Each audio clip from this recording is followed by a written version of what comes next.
Starting में हम एक छोटे बच्चे को देखते हैं जिसका नाम मोगली था। वो कुछ उल्फ्स के साथ वहाँ पे भाग रहा होता है। तभी वहाँ पर एक ब्लैक पैंथर आ जाता है जिसका नाम बगीरा था।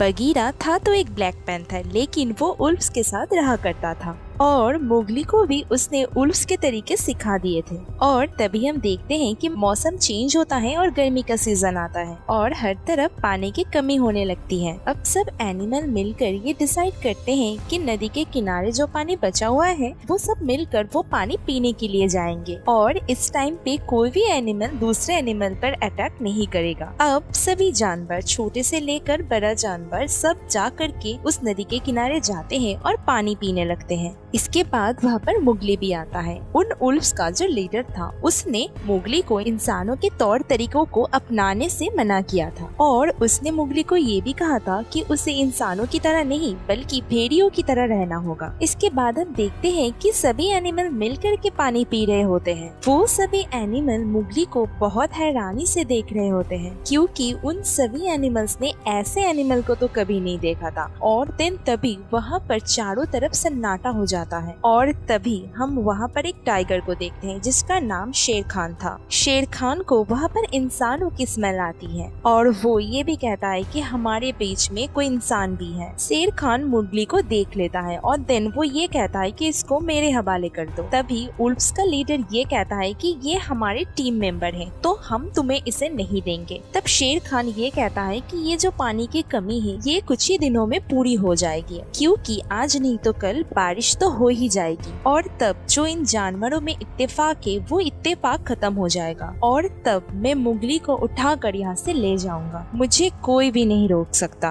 वो सभी जानवरों को धमकी दे करके वहाँ से चला जाता है। अब सारे उल्फ्स मोगली के लिए बहुत परेशान हो जाते हैं। अब ऐसे ही वक्त गुजरता जाता है और दिन बारिश शुरू हो जाती है। इसके बाद उल्फ्स के बीच में एक मीटिंग होती है। ये लोग डिसाइड नहीं कर पा रहे थे कि मोगली को साथ रखना चाहिए या फिर नहीं, क्योंकि अगर इन्होंने मोगली को अपने साथ रखा तो शेर खान इनका भी दुश्मन बन जाएगा। लेकिन अब मोगली अपने साथियों को और खतरे में नहीं डालना चाहता था। तब जाकर मोगली सारे उल्फ से ये कहता है कि मैं यहाँ से चला जाऊंगा। तभी वहाँ पर बगीरा आता है और वो आकर ये कहता है कि मोगली का यहाँ से जाना ही बेहतर है। इसके बाद बगीरा ये कहता है कि मुझे इंसानों का एक विलेज का पता है, वहाँ पर मैं मोगली को छोड़ आऊंगा। अब वहाँ पर उल्फ्स में जो मोगली की माँ रक्षा थी वो कहती है मैं किसी भी हालात में मोगली को अपने से दूर नहीं जाने दूंगी। लेकिन मोगली को तो जाना था, इसलिए वो ब्लैक पैंथर के साथ आगे चला जाता है। वो आगे बढ़ते बढ़ते एक सूखे घास के मैदान तक पहुँच जाता है। वहाँ पर बहुत सारे भैंसे थी। तभी ब्लैक पैंथर को ये रियलाइज होता है कि यहाँ पर कोई खतरा है। वो मोगली को ये कहता है कि रोशनी की तरफ भागो। इससे पहले मोगली को कुछ समझ आता, शेर खान उस पर अटैक कर देता है। बगीरा शेर खान से लड़ता है और मोगली वहाँ से भागना स्टार्ट कर देता है। शेर खान बहुत ज्यादा ताकतवर था, बगीरा उसका मुकाबला नहीं कर पा रहा था। शेर खान बगीरा को हरा देता है और देन मोगली का पीछा करने लगता है। अब जैसे ही शेर खान मोगली को पकड़ने वाला था कि वो तभी भागते हुए भैंसों से टकरा जाता है। मोगली शेर खान के डर से भागते भागते एक खाई की तरफ कूद जाता है। अब जो भैंसे शेर खान के डर से भाग रहे होते हैं, मोगली उनका फायदा उठाकर एक भैंस को पकड़ता है और उसके ऊपर बैठकर वहाँ से चला जाता है। अब इस बात पे शेर खान को बहुत ज्यादा गुस्सा आता है क्योंकि मोगली उसके हाथों से निकल गया था। अब शेर खान उस जगह पर जाता है जहाँ पर उल्फ्स रहते हैं। उल्फ्स शेर खान को ये कहते हैं कि मोगली यहाँ से जा चुका है। अब शेर खान ये कहता है कि ये तुम्हारी गलती है क्योंकि तुमने उस इंसान के बच्चे को मेरे हवाले नहीं किया। अब वहाँ पर उल्फ्स का जो लीडर था उसके साथ शेर खान की लड़ाई हो जाती है। शेर खान उस लीडर को पकड़कर पहाड़ी से नीचे गिरा देता है। अब इसके कारण उल्फ्स के लीडर की डेथ हो जाती है और इसीलिए सारे उल्फ्स बहुत ज्यादा डर जाते हैं और शेर खान ने उनके इलाकों पर कब्जा कर लिया था। दूसरी तरफ हम मोगली को देखते हैं जो कि अभी भी एक भैंस के ऊपर ही था। जब उसकी आँख खुलती है तब वो देखता है कि भैंस चट्टानों पे से गुजर रहा है और उस चट्टान का रास्ता बहुत ज्यादा खतरनाक है। वो देखता है कि ऊपर से लैंडस्लाइडिंग भी हो रही थी और तभी वो अपनी जान बचाने के लिए एक नदी में कूद जाता है।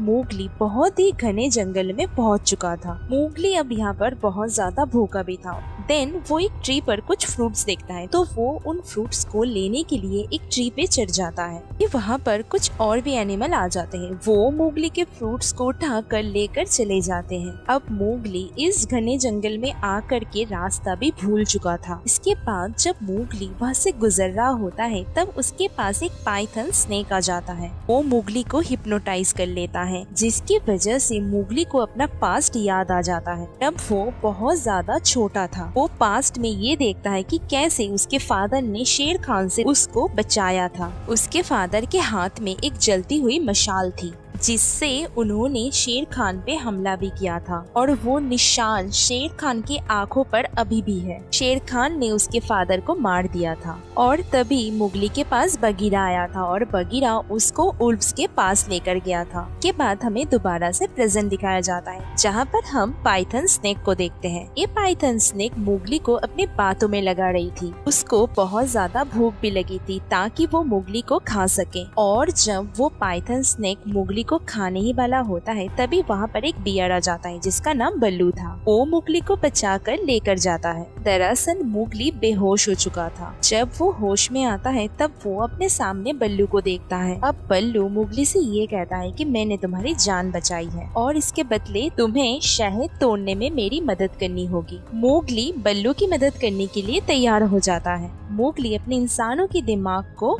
यूज करता है और जहाँ पर बहुत सारा शहद था वहाँ तक पहुँच जाता है। बल्लू ये देखकर बहुत ज्यादा खुश हो जाता है। वो ये भी कहता है कि क्यों ना तुम यहीं पर ही रुक जाओ और हम दोनों अच्छे दोस्त बनकर रहेंगे और खूब सारा शहद इकट्ठा करेंगे और विंटर में काफी मजे भी करेंगे। के बाद मोगली ये कहता है कि नहीं, मुझे यहाँ पर बगीरा ने रुकने के लिए मना किया है। तभी बल्लू कहता है कि वो तो मेरा बहुत अच्छा दोस्त है। इसके बाद बल्लू मोगली को वहाँ पर लेकर गया था जहाँ से इंसानों की बस्ती नजर आ रही थी। लेकिन अब बल्लू तो मोगली को कन्विंस कर चुका था यहाँ पर रहने के लिए। अब जैसे ही बल्लू और मोगली मस्ती कर रहे होते हैं तभी वहाँ पर बगीरा आ जाता है। वो मोगली को वहाँ पर देखकर काफी ज्यादा हैरान हो जाता है। वो कहता है कि मैंने तो तुम्हें यहाँ से जाने का कहा था। मोगली जैसे बगीरा को देखता है वो उसको हक कर लेता है। अब जब रात को सभी सो रहे होते हैं तभी मोगली की आँख खुलती है। वो देखता है कि एक हाथी का बच्चा गड्ढे में फंसा हुआ था।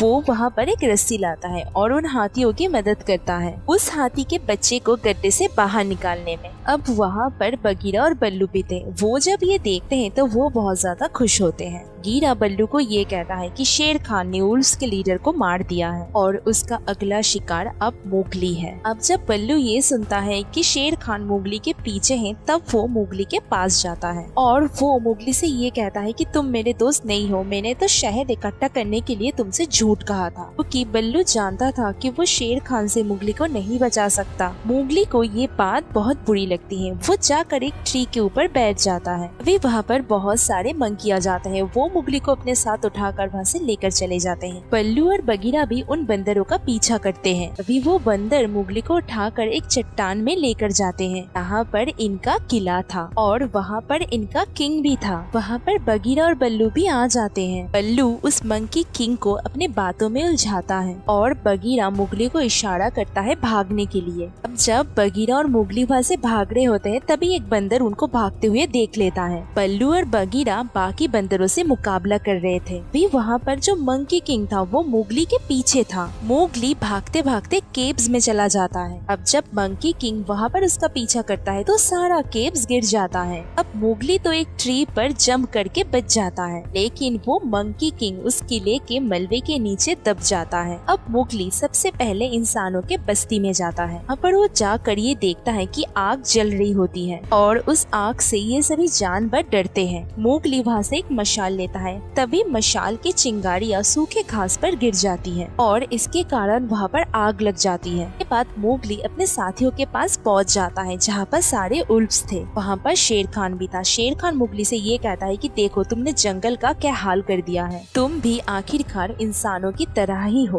अब जब मोगली पीछे देखता है तब वो देखता है कि पूरे जंगल में आग लग गई थी। अब वहाँ पर जो उसके साथी उल्फ थे वो भी उससे डर रहे थे। मोगली उस मशाल को पानी में फेंक देता है और कहता है कि देखो, मैं इंसान नहीं हूँ, मैं भी एक भेड़िया यानी कि उल्फ हूँ। शेर खान मोगली को ये कहता है कि अब तो तुम्हें मुझसे कोई नहीं बचा सकता। अब जब शेर खान मोगली पर अटैक करने के लिए आगे बढ़ रहा था तभी सभी एनिमल्स मोगली की मदद करने के लिए आगे आ जाते हैं। मोगली भागते हुए जलते हुए जंगल की तरफ पहुंच जाता है। मोगली ट्री के टहनियों से एक रस्सी बनाता है और खुद ट्री पर चढ़ जाता है। दूसरी तरफ शेर खान ने सारे जानवरों को हरा दिया था और अब वो मोगली के पीछे था। अब मोगली जानबूझकर एक ऐसे टहनी पे चढ़ता है जो कि टूटने वाली थी। शेर खान तो मोगली के पीछे था तो शेर खान की वजन से वो टहनी टूट जाता है और वो आग में गिर जाता है। मोगली ने जो रस्सी बनाई थी वो उसकी वजह से बच जाता है। दूसरी तरफ शेर खान ने मोगली के सारे साथियों को घायल कर दिया था। वो सभी मोगली के लिए बहुत ज्यादा परेशान थे। तभी वो देखते हैं कि मोगली एक हाथी के ऊपर बैठकर वापस आ गया था। अब मोगली हाथियों की मदद से नदी के स्ट्रीम को बदल देता है और इसकी वजह से नदी का पानी जंगल की तरफ चला जाता है। जंगल में जो आग लगी थी वो पूरी तरह से बुझ जाता है और इस तरह से पूरा जंगल बच जाता है। मोगली ने शेर खान को मारकर ना कि अपने दोस्तों की जान बचाई थी बल्कि अपने फादर की मौत का बदला भी लिया था। अब मोगली को दिखाया जाता है जो कि जंगल में घूम रहा था और इनके साथ अब बल्लू भी रहने लगा था और ये मूवी यहीं पर ही एंड हो जाती है। तो आज के वीडियो में बस इतना ही। मिलते हैं नेक्स्ट वीडियो में, तब तक के लिए बाय।